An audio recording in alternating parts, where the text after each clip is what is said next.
ശരീരപരമായി സ്ത്രീകൾക്ക് കല്യാണത്തിന് സമയത്ത് കൊടുക്കുന്ന അവകാശങ്ങളും വേണ്ടിയാണ് അങ്ങനെ ഉണ്ടാക്കിയത്. എന്നുവെച്ചാൽ സ്ത്രീധനം ഈ വെളുപ്പിക്കൽ സിദ്ധാന്തം ഒരു ഉസ്താദുമാർ ചെയ്യുന്ന സാധനമാണ് ഇവിടെ നിന്നിട്ട് ഇദ്ദേഹം ചെയ്തത്. ഇതാണ് പറഞ്ഞത് അയാൾക്ക് തലക്ക് സുഖമില്ലാന്ന്. നിങ്ങളുടെ ഈ തരത്തിലുള്ള നിലപാടുകൾ കോൺഗ്രസ് ചത്ത് മലച്ചു എന്നേ ഞാൻ പറയുള്ളൂ. ഇതുപോലെ ശരീരത്ത് ക്ലാസ് എടുക്കാൻ ഉസ്താദായിട്ട് മാറിയത് ഏറ്റവും വലിയ അധപതനമാണ്. ഞാൻ ഫ്രീ ആയിട്ട് കൊടുക്കുന്ന സാധനം നിങ്ങൾ വെറുതെ എടുത്തില്ലെങ്കിലും കുഴപ്പമില്ല, വഴിയിൽ വേണേ കളഞ്ഞു നിങ്ങൾ പോകുന്ന കൂട്ടത്തിൽ നിങ്ങൾക്ക് പെറുക്കിയെടുക്കാം. വെറുതെ അല്ല നിങ്ങൾ ഈ പൊടി പോലും കാണാത്ത രീതിയിലേക്ക് മാറിയത്. ഞാൻ നമുക്ക് സഭ്യമായ വാക്കുകൾ മാത്രം ഈ ചർച്ചയിൽ ഉപയോഗിക്കാം പ്ലീസ്. ജനാധിപത്യത്തിന്റെ അത്യുന്നതങ്ങളിൽ വിഹരിക്കുന്ന ആളുകളല്ല, അപ്പൊ നമ്മൾ ആദ്യം അത് കാണിക്കും. ഇവിടെ എന്താ പ്രശ്നം? ഇവിടെ പ്രശ്നങ്ങളേ ഉള്ളൂ. നിങ്ങൾ ഇപ്പോഴും ശരീഅത്ത് നിയമം തന്നെ ഈ രാജ്യത്ത് പ്രാവർത്തികമാക്കണം, ഇവിടുത്തെ പാവപ്പെട്ട മുസ്ലിം സ്ത്രീകൾക്ക് ഒരു തരത്തിലുള്ള നീതിയും ഈ സമൂഹത്തിൽ ലഭ്യമാകരുത് എന്ന് നിങ്ങൾ ഇത്ര വാശി പിടിക്കുന്നത് എന്തിനാണ്? അങ്ങയുടെ മതത്തിൽപ്പെട്ട ഒരാള് ദ്രുതമതിയായ താങ്കൾക്ക് തന്നെ ശബരിമലയിൽ പോകണം ചോദിച്ചാൽ പറ്റുമോ? എന്താ അത് അനീതിയല്ലേ? ഒരു സ്ത്രീയോട് കാണിക്കുന്ന ഏറ്റവും വലിയ അനീതിയല്ലേ? അത് ശരി. അവിടെ എന്റെ മനുഷ്യാവകാശം ചോദ്യം ചെയ്യപ്പെടുന്നില്ല, അതെന്റെ വിശ്വാസമാണ്. പക്ഷേ ഏക സിവിൽ കോഡ് വരുമ്പോൾ അതല്ല സ്ഥിതി. ഒരു മുസ്ലിം സ്ത്രീക്ക് നീതി നിഷേധിക്കപ്പെടുന്നതാണ് ചോദ്യം ചെയ്യുന്നത്.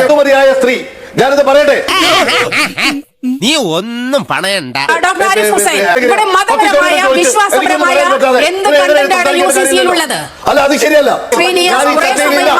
ആരിഫ് ഹുസൈനിലേക്ക് വന്നിട്ടില്ല. ആരിഫ് ഹുസൈനിലേക്ക് വന്നതിന് ശേഷം ഞാൻ ഇതിലേക്ക് വരാം.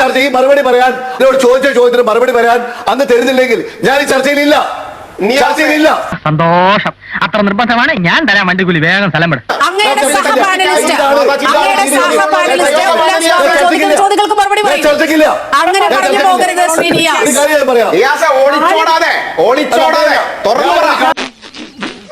പാർട്ടി ചാനലായിരിക്കും. അത് എനിക്ക് വിഷയമല്ല. ഗ്യാസ് എടുത്തോണ്ടല്ല നീലിമ കയറി അന്ന് മേയാൻ വിരാജാൻ പറ്റില്ല. കൂട്ടി പോയിക്കോ, അന്ന് ഉല്ലാസം കൂട്ടി ചർച്ച നടത്തിക്കോ. ഞങ്ങളില്ല. അല്ല, ഞാൻ എന്നോട് ചോദിച്ച ചോദ്യത്തിന് മറുപടി പറയാൻ എനിക്ക് ഞാൻ ഈ ചർച്ചയ്ക്കില്ല. നീ ഒന്ന് ചിണുങ്ങായിരിക്കുന്നുണ്ടോ? ചിണുങ്ങാൻ മാത്രം ഇപ്പൊ ഇവിടെ എന്താ ഉണ്ടായത്?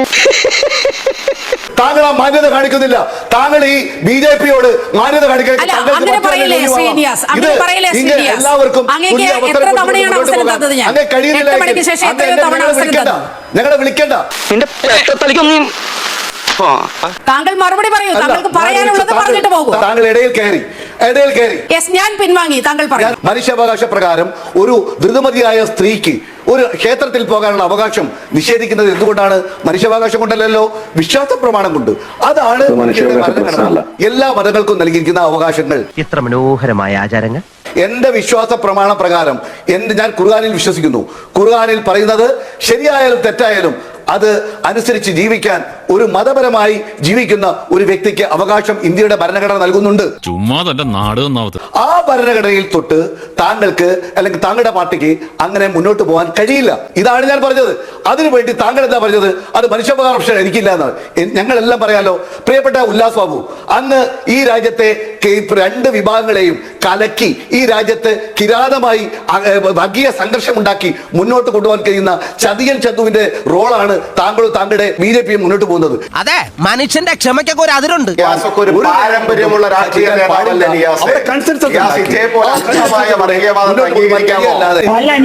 ഇപ്പൊ 4 പെണ്ണ് കെട്ടാൻ കഴിയൂല എന്നുള്ളതാണ് ഇപ്പൊ പ്രശ്നം. അതേ ഉള്ളൂ. ഇപ്പൊ ഇതിൽ വേറെ ഒന്നുമില്ല. നിങ്ങൾ അനാവശ്യമായ കാര്യം ഒന്നും പറയണ്ട. കേട്ടെ, ഞാൻ ചോദിക്കുന്നത് ഈ ശബരിമലയിൽ ദ്രുതമതിയായ ഒരു സ്ത്രീക്ക് പോകാൻ ഈ സിവിൽ കോഡ് നിയമം നിങ്ങൾ കൊണ്ടുവരുമോ? ഇങ്ങനെ പറഞ്ഞ മേജർക്ക് മനസ്സിലാവില്ല. ഞാൻ പറഞ്ഞ മനസ്സിലാക്കാം. നിയാസിനുള്ള മറുപടി ഞാൻ പറഞ്ഞു. ആരിഫ് ഹുസൈൻ ഒന്ന് ഇടപെട്ടോട്ടെ.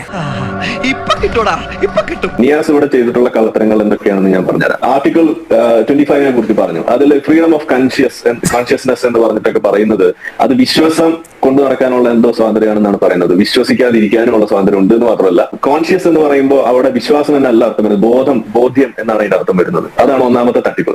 അതാദ്യം തിരുത്തുക. അതിന്റെ താഴേക്ക് അദ്ദേഹം ഒരു വാചകം വായിച്ചു, എന്നിട്ട് വെള്ളെ അതങ്ങ് വിഴുങ്ങി. അതെന്താണ്? Subject to public order, morality and health എന്ന് പറഞ്ഞ സാധനം. അതെന്തേ വിഴുങ്ങിയത്? അതാണ് രണ്ടാമത്തെ തട്ടിപ്പ്. ഞാൻ പോയിട്ട് പിന്നീട് എന്തെങ്കിലും വരാം. ഇനി മൂന്നാമത്തെ തട്ടിപ്പ് എന്താന്ന് പറഞ്ഞു കഴിഞ്ഞാൽ, ശബരിമലയിൽ പെണ്ണുങ്ങൾ കയറുന്നതിനെ കുറിച്ചിട്ട് അത് മനുഷ്യാവകാശ പ്രശ്നം. അത് മനുഷ്യാവകാശ പ്രശ്നമല്ല, അത് തുല്യതയുടെ പ്രശ്നം ആയതുകൊണ്ടാണ്. അത് തുല്യത വെച്ചുകൊണ്ട് തന്നെ ആ ആർട്ടിക്കിൾ 14 മുന്നോട്ട് വെക്കുന്ന രീതിയിലുള്ള തുല്യത, നോൺ ഡിസ്ക്രിമിനേഷൻ എന്ന് പറയുന്ന ഒരു പ്രിൻസിപ്പിൾ, അതാണ് നമ്മുടെ കോൺസ്റ്റിറ്റ്യൂഷൻ മുന്നോട്ട് വെക്കുന്നത്. അതിന്റെ ഭാഗമായിട്ട് സുപ്രീം കോടതി അതിന് വേണ്ടിയിട്ട് നിയമത്തിലേക്ക് കടക്കുന്നതും അതിന് വേണ്ടിയിട്ട് അനുവദിക്കണം എന്നുള്ള രീതിയിലേക്ക് വരുന്നതും അതിവിടെ കേരളത്തിലടക്കം നടപ്പിലാക്കാൻ വേണ്ടിയിട്ട് ഇവിടുത്തെ ഇടതുപക്ഷം തുനിഞ്ഞിറങ്ങിയതും ഒക്കെ നമ്മളിവിടെ കണ്ടു. തുടക്കത്തിൽ അത് BJP അടക്കമുള്ള ആളുകൾ അത് ആക്സെപ്റ്റ് ചെയ്യാണ് ചെയ്ത്. ഇന്നും RSS ഒക്കെ അതിനോട് അനുകൂലമായിട്ട് നിൽക്കുന്നതായിട്ടാണ് ഞാൻ മനസ്സിലാക്കുന്നത്. പക്ഷേ വിശ്വാസികളെ സംബന്ധിച്ചിടത്തോളം അവർക്ക് അവരുടെ ഭാഗം പറയാൻ പറ്റും. പറയുന്നു അങ്ങനെ നിങ്ങൾക്ക് ചെയ്യാൻ പറ്റുമോ എന്നൊക്കെ ചോദിക്കുകയാണ്. നിയാസ് ഏറ്റവും മിനിമം ചെയ്യേണ്ടത് നിങ്ങളുടെ തലതൊട്ടപ്പന്മാരായിട്ടുള്ള ആളുകൾ ചെയ്ത കാര്യങ്ങൾ നിങ്ങൾ ഓർക്കുക. അവൻ എന്തിനുള്ള പുറപ്പാടാണെന്ന് മനസ്സിലാവുന്നില്ല. ഇവിടെ ഇന്ത്യയിൽ ഇവിടെ ഒരു ഹിന്ദു കോഡ് എങ്ങനെയാണ് കൊണ്ടുവന്നത് എന്നതിനെ കുറിച്ച് നിങ്ങൾ ആദ്യം പഠിക്കുക. ഇവിടെ അംബേദ്കറും നെഹ്റുവും തമ്മിൽ ഉണ്ടായിട്ടുള്ള ആ ഒരു സംഭാഷണങ്ങളും അവർ തമ്മിലുണ്ടായിട്ടുള്ള പ്രശ്നങ്ങളും രാജിവെക്കുന്ന അവസ്ഥയും, അതുപോലെ തന്നെ ഹിന്ദു കോഡ് എന്ന് പറഞ്ഞ് കൊണ്ടുവരാൻ ഉദ്ദേശിച്ചിരുന്ന സംഗതി അത് സാധിക്കാതെ പല കഷ്ണങ്ങളായിട്ട് കൊണ്ടുവരേണ്ടി വന്നതിനെ കുറിച്ച് നിങ്ങൾ ചിന്തിക്കുക, മനസ്സിലാക്കുക. അപ്പൊ നിങ്ങൾക്ക് മനസ്സിലാവും ഇത് ഹിന്ദുക്കളെ സംബന്ധിച്ചിടത്തോളം ഒരു കാലഘട്ടത്തിൽ കഴിഞ്ഞു പോയിട്ടുള്ള പ്രശ്നമാണ്. കാരണം അവരെ സംബന്ധിക്കുന്ന പ്രശ്നങ്ങളിൽ ഒരു തുല്യതയുടെ അടിസ്ഥാനത്തിൽ കാര്യങ്ങൾ കൊണ്ടുവരുന്നതിനുള്ള നീക്കങ്ങൾ പണ്ടേ നടത്തി അതിനുള്ള എതിർപ്പുകളെ വകവെക്കാതെ മുന്നോട്ട് പോയി ഇന്നിവിടെ എത്തി നിൽക്കുന്ന ഒരു അവസ്ഥ ഉണ്ടെങ്കിൽ അത് മുസ്ലിങ്ങൾക്ക് മാതൃകയാകേണ്ട കാര്യമാണ്. എന്താ നോക്കണേ? ഓ, ഇതൊക്കെ ഉപദേശിക്കാൻ താൻ ആരോന്നായിരിക്കും. അത് ഇന്ന് തടസ്സം നിൽക്കുന്നത് നിങ്ങൾ ഇത് ഹിന്ദുക്കൾക്ക് ചെയ്തു, എന്റെ മുസ്ലിം സഹോദരങ്ങൾക്ക് വേണ്ടി ഇത് ചെയ്യാൻ കഴിയുന്നില്ലല്ലോ എന്ന് പറഞ്ഞ് വിലപിച്ച നെഹ്റുവിന്റെ പാരമ്പര്യം പേർന്ന് നിങ്ങളെ പോലുള്ള ആളുകൾക്ക് നാണുണ്ടോ ഇവിടെ കിടന്നിട്ട് ഇതേപോലുള്ള കാര്യങ്ങൾക്ക് വേണ്ടിയിട്ട് കുഴലുതാന്ന് എനിക്ക് ചോദിക്കാം. നിങ്ങൾ എന്ത് തുല്യതയെ കുറിച്ചാണ് നിങ്ങൾ സംസാരിക്കുന്നത്? നിങ്ങൾ ഏത് ജനാധിപത്യ മര്യാദയെ കുറിച്ചാണ് നിങ്ങൾ പൊക്കി ഇതുപോലെ പാട്ടുപാട്ടുമായിട്ട് നടക്കുന്നത്? അത് നിങ്ങളാണോ തീരുമാനിക്കുന്നത്? സ്വന്തം പോക്കറ്റിലേക്ക് ആദ്യം നോക്കണ്ടേ? അതാണ് എനിക്ക് ഇതിനകത്ത് പ്രധാനമായിട്ട് ചോദിക്കുന്ന ഒരു കാര്യം. അപ്പൊ ഇനി ഞാൻ പറയുന്നത് തുല്യത അത് ഹിന്ദുക്കൾക്ക് മാത്രം പോരാ, അത് മുസ്ലിങ്ങൾക്കും വേണം. അവിടെ യൂണിഫോം സിവിൽ കോഡ് വരുന്ന സമയത്ത് അതിന്റെ ഒപ്പം നിൽക്കാൻ നിങ്ങൾക്ക് സാധിക്കണം. എന്തുകൊണ്ട് സാധിക്കുന്നില്ല? എന്തുകൊണ്ട് അത് ഹിന്ദുവിന് മാത്രം മതി എന്ന് നിങ്ങൾ നിലപാടെടുക്കുന്നു? ഇത് മനഃപൂർവ്വം നമ്മൾ കുഴക്കാൻ വേണ്ടി ചെയ്തതല്ലേ? എന്തേ പിടിച്ചില്ലേ? ഇനി ഇവിടെ ഈ പറയുന്ന വഖഫിന്റെ കാര്യം വരുമ്പോ, വഖഫിലുള്ള ഇന്ന് നമ്മൾ അനുഭവിക്കുന്ന അതുകൊണ്ടുള്ള എല്ലാ ബുദ്ധിമുട്ടും, അതായത് ഒരു പല്ലും നഖവും ഒന്നും ഇല്ലാത്ത ഏതോ ഒരു പാഴ് ജന്മത്തെ പിടിച്ച് ഇതേപോലെ എല്ലാം ഫിറ്റ് ചെയ്ത് ബാക്കിയുള്ള ആളുകൾക്ക് കിടക്കപ്പുറതി ഇല്ലാത്ത അവസ്ഥയിലേക്ക് ആ നിയമത്തിന് ഇതേപോലെ ആയുധം കൊടുത്ത് വിട്ടത് ആരാ?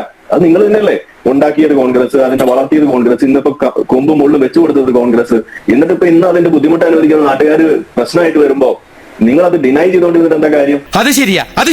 ആ വഖഫ് ഭേദഗതി അത് വേണം, ആവശ്യം. ഞാൻ പറയാ ഭേദഗതിയല്ല, ആ സാധനം അപ്പാടെടുത്ത് കളയേണ്ട കാര്യം. ഇത്തരത്തിലുള്ള നിയമപരമായിട്ടുള്ള സംരക്ഷണം ഇൻസ്റ്റിറ്റ്യൂഷണലൈസ് ചെയ്യുന്ന എന്തിനാണ്? ഇതുപോലുള്ള മതങ്ങളെയും മത നിയമത്തെയും ഇതുപോലെ വിശ്വസിക്കാനുള്ള അവകാശമുണ്ട്, ഇല്ലാന്ന് ആരാ പറയുന്നത്? പക്ഷേ subject to morality, subject to public order, subject to health എന്ന് പറയുന്നതോടൊപ്പം ഇന്ത്യൻ കോൺസ്റ്റിറ്റ്യൂഷനിൽ ഒരു ഭേദഗതി കൂടി നടത്തിയിട്ട് ചേർക്കേണ്ട സാധനമാണ് സബ്ജക്ട് ഇക്വാലിറ്റി എന്ന് പറയുന്ന സാധനം കൂടി ചേർത്താൽ തന്നെ പല കാര്യങ്ങളും ഇവിടെ സോൾവ് ആവും. അപ്പൊ അത് നമ്മൾ കൂട്ടായി ഇരുന്ന് ചിന്തിച്ച് അതിനകത്തേക്ക് വരുത്തേണ്ട ഒരു പുതിയൊരു മാറ്റമാണ്. എന്റെ ഭാഗത്തുനിന്ന് എനിക്ക് സജസ്റ്റ് ചെയ്യാനുള്ള കാര്യമാണ്. ഇങ്ങനെയല്ലാതെ ഇവനെ ഒരു മനുഷ്യനാക്കി എടുക്കാൻ പറ്റില്ല ശങ്കരേട്ടാ. ഈ പറയുന്ന ഒരു പുതിയ കാലഘട്ടത്തിന്റെ ഒരു വക്താവ് അല്ലെങ്കിൽ പ്രതിനിധി എന്നുള്ള രീതിയിൽ ഞാൻ ഇതിന് കാണുന്ന ഒരു കുറവ് അതാണ്. നമ്മൾ ഇന്ത്യൻ കോൺസ്റ്റിറ്റ്യൂഷൻ ഇക്വാലിറ്റി എന്നുള്ളത് കൂടി അവിടെ ചേർക്കണമായിരുന്നു. ഇപ്പൊ ഇതില്ലെങ്കിൽ തന്നെയും മറ്റൊരു ആർട്ടിക്കിൾ അത് ഉള്ളത് കൊണ്ട് അവിടെ നോൺ ഡിസ്ക്രിമിനേഷൻ എന്നുള്ളത് പൊക്കി വെക്കേണ്ട ഘട്ടമാണത്.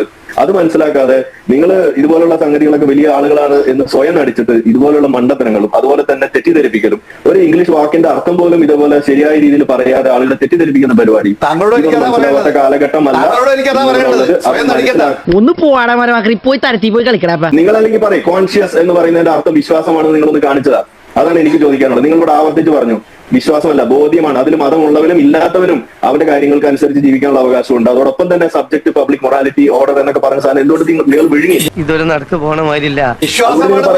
അതാ വേണ്ടത്, വിശ്വാസമല്ല ബോധ്യം. അത് രണ്ടാണ്. കണ്ടോ, ഇയാളാ തിരിയാത്ത പേരടിക്ക് നോക്കി ഒരു ഒറ്റ അടിയടി കോയാക്കാം.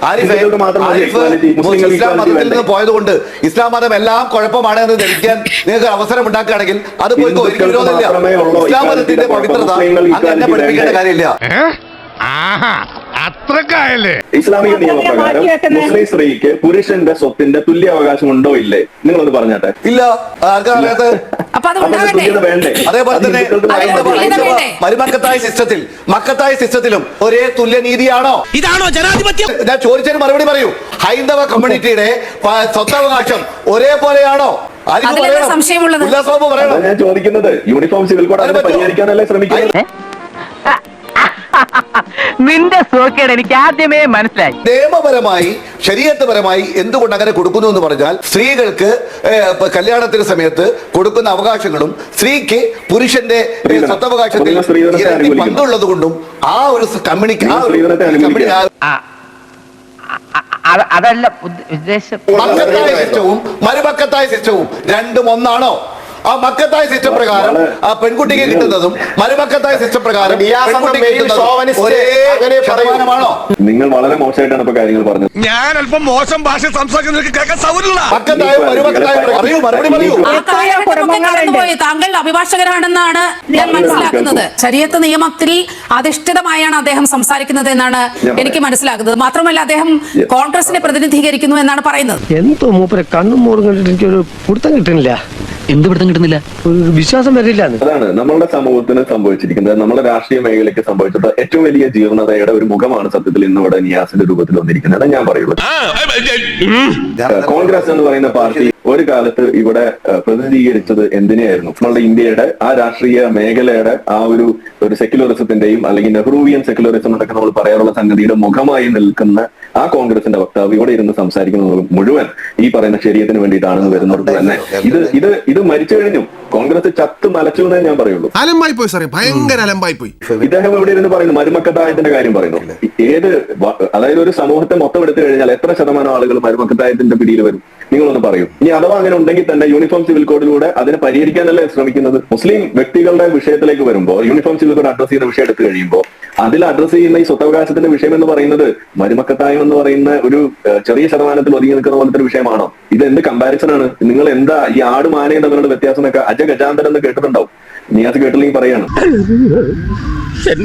മുസ്ലിം സമുദായത്തിലെ പകുതി ആയിട്ടുള്ള മൊത്തം ആളുകൾ എടുത്തു കഴിഞ്ഞാൽ പകുതിയിൽ കൂടുതൽ ഉണ്ട് എന്ന് തന്നെ പറയാവുന്ന സ്ത്രീകളെ മൊത്തത്തിൽ ബാധിക്കുന്ന വിഷയത്തെയാണ് ഇതിനകത്ത് നിൽക്കുന്ന വളരെ ചെറിയ ശതമാനമുള്ള മരുമക്കത്തായവുമായിട്ട് കമ്പയർ ചെയ്തുകൊണ്ട് ആളുകളെ പറ്റി. ഇങ്ങനെയാണോ കോൺഗ്രസ് ഇവിടെ ആളുകളെ പറ്റിച്ചിത്ര നാളും വെറുതെ അല്ല നിങ്ങൾ ഈ പൊടി പോലും കാണാത്ത രീതിയിലേക്ക് മാറിയത് എന്ന് ഞാൻ പറയുള്ളൂ. നിങ്ങളുടെ അന്ത്യം ദിനം എണ്ണിക്കൊണ്ടിരിക്കുന്നത് ഇതുകൊണ്ട് തന്നെയാണ്. നിങ്ങളുടെ ഈ തരത്തിലുള്ള നിലപാടുകൾ ഈ മതത്തെ കൂട്ടുപിടിച്ച് നിങ്ങൾക്ക് രാഷ്ട്രീയം പറയുന്നിടത്ത് നിങ്ങൾ ഈ മത നിയമം ശരിയായിട്ട് പറയേണ്ട എന്ത് കാര്യമുള്ളത്? കോയിന്നുംകുട്ടി നീ നന്നാവില്ല, അത് താൻ പറഞ്ഞിട്ട് വേണോ ഞാൻ അറിയാൻ. അതിലെ ജീർണതയെ കുറിച്ച് ഞാൻ ഉപദേശിക്കും. ജീർണതയെ കുറിച്ച് പറയേണ്ട സമയത്ത് നിങ്ങൾ അതിനെ കുറിച്ച് പറയുന്നതിന് പകരം അതിന് അപ്പോൾ ചെയ്യുന്ന ആളായിട്ട് നിങ്ങൾ മാറുകയാണ്. ഇസ്ലാമിലെ തുല്യത എന്ന് പറയുന്ന സാധനം 7 അയലത്ത് വരാത്ത സാധനമാണ് പറയേണ്ടതല്ലേ എന്ന് അത് നിങ്ങൾ ബെസ്റ്റ് തല മാംഗ്ലൂർ മെയിലിന് വെക്കാൻ പറ്റിയ തല പറയുന്നതിന് പകരം കോൺഗ്രസ്സുകാരനായിട്ട് വന്നിരുന്നുണ്ട് ഇതുപോലെ ശരീഅത്ത് ക്ലാസ് എടുക്കാൻ ഉസ്താദായിട്ട് മാറിയത് ഏറ്റവും വലിയ അധപതനമാണിത്. നിങ്ങൾ മുസ്ലിങ്ങൾക്ക് വെച്ചു കൊടുക്കുന്ന ഏറ്റവും വലിയ ദോഷമാണെന്ന് ഞാൻ പറയുള്ളൂ. ഇദ്ദേഹം പറഞ്ഞെന്താണ്, ഞങ്ങൾ സ്ത്രീകൾക്ക് എന്തുകൊണ്ട് പകുതി കൊടുക്കുന്നു എന്ന് ഞാൻ ഫ്രീ ആയിട്ട് കൊടുക്കുന്ന സാധനം നിങ്ങൾ വെറുതെ എടുത്തില്ലെങ്കിൽ കുഴപ്പമില്ല, വഴിയിൽ വേണമെങ്കിൽ കളഞ്ഞു നിങ്ങൾ പോകുന്ന കൂട്ടത്തിൽ നിങ്ങൾക്ക് പെറുക്കിയെടുക്കാം. ഞാൻ പറഞ്ഞ ഇത്രയേ ഉള്ളൂ. അതായത് എന്തുകൊണ്ട് സ്ത്രീകൾക്ക് പകുതി കൊടുക്കുന്നു എന്നുള്ളതിന്റെ ഈ വെളുപ്പിക്കൽ സിദ്ധാന്തം ഞങ്ങൾ സാധാരണ പറയാറുണ്ട്, ന്യായീകരണ ഫാക്ടറി അത് തുറന്നു. ഒരു ഉസ്താദുമാർ ചെയ്യുന്ന സാധനമാണ് ഇവിടെ ഇരുന്നിട്ട് ഇദ്ദേഹം ചെയ്തത്. എന്താ പറഞ്ഞത്? ഞങ്ങൾ സ്ത്രീകൾക്ക് കല്യാണ സമയത്ത് ചില സാധനങ്ങൾ കൊടുക്കുന്നത് എന്ന് വെച്ചാൽ സ്ത്രീധനം. ഒരു കോൺഗ്രസിന്റെ വക്താവ് ഇവിടുത്തെ നിയമത്തിനായിട്ട് ഇരിക്കുന്ന വക്കീലായിട്ടുള്ള ഒരാൾ ഇരുന്നിട്ട് പറയുകയാണ് സ്ത്രീധനത്തിന് അനുകൂലമായിട്ട് സംസാരിക്കുന്നു. ഇത് സത്യത്തിൽ ഇവിടെ സ്ത്രീധനത്തെ അനുകൂലിച്ചു എന്ന് പറഞ്ഞ് ഇദ്ദേഹത്തിന് കേസ് എടുക്കേണ്ട സാധനമാണ്. അതേ ഞാൻ പറയുള്ളൂ. വേണ്ട വേണ്ട, എല്ലാം ഞങ്ങൾക്കറിയാം. നുണ പറയുന്നതിന് ഒരു കണക്കൊക്കെ ഉണ്ട്. പറഞ്ഞാൽ മതി. കല്യാണ സമയത്താണ് നിങ്ങൾ സ്വത്ത് അവകാശം നിയാസ് വീണ്ടും തെറ്റിദ്ധരിപ്പിക്കുകയാണ്. ഞാൻ കൃത്യമായിട്ട് ചോദിച്ചു സ്വത്തവകാശം തുല്യമാണോ എന്ന് ചോദിച്ചപ്പോൾ നിയാസ് എന്താ പറഞ്ഞത്? അല്ല, പകുതിയേ ഉള്ളൂ. എന്തുകൊണ്ട് പകുതി എന്ന് ചോദിച്ചിട്ട് നിങ്ങൾ നടത്തിയ ന്യായീകരണമാണ് ഞാൻ പറയുന്നത്. നിങ്ങൾ നടത്തിയ ന്യായീകരണം ഇല്ലെങ്കിൽ നിങ്ങൾക്ക് റിവൈൻഡ് ചെയ്ത് കാണാം. ഒന്ന് പൊയ്ക്കോ മജീദേ, ഇങ്ങനെ അങ്ങനെ ഇപ്പൊ കിടന്ന ആളാവണ്ട. നിങ്ങൾ പറഞ്ഞത് കല്യാണ സമയത്ത് അവർക്ക് ചില അവകാശങ്ങൾ കൊടുക്കുന്നു. എന്താ ഈ കല്യാണ സമയത്ത് കൊടുക്കുന്ന അവകാശം? എന്താണ് ആ സാധനത്തിന് നമ്മൾ പച്ചമലയാളത്തിലൂടെ പറയാ? നിങ്ങൾ അതിനെ അനുകൂലിക്കുകയാണ്. ഇനി അടവൊന്നും മാറ്റിയാലേ രക്ഷയുള്ളൂ. ഇങ്ങനെയാണോ നിങ്ങൾക്ക്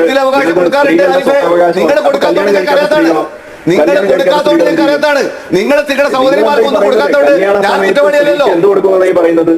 നിങ്ങൾ സ്ത്രീധനത്തെയാണ് നിങ്ങളോട് പ്രോത്സാഹിപ്പിച്ചത്. വളരെയധികം തെറ്റായി, വളരെ മോശമായി ഞാൻ പറയും. നിന്നോടെ വർത്താനം പറഞ്ഞാൽ ശരിയാവില്ല, എനിക്ക് കുറച്ച് തിരക്കുണ്ട്. വാടാ.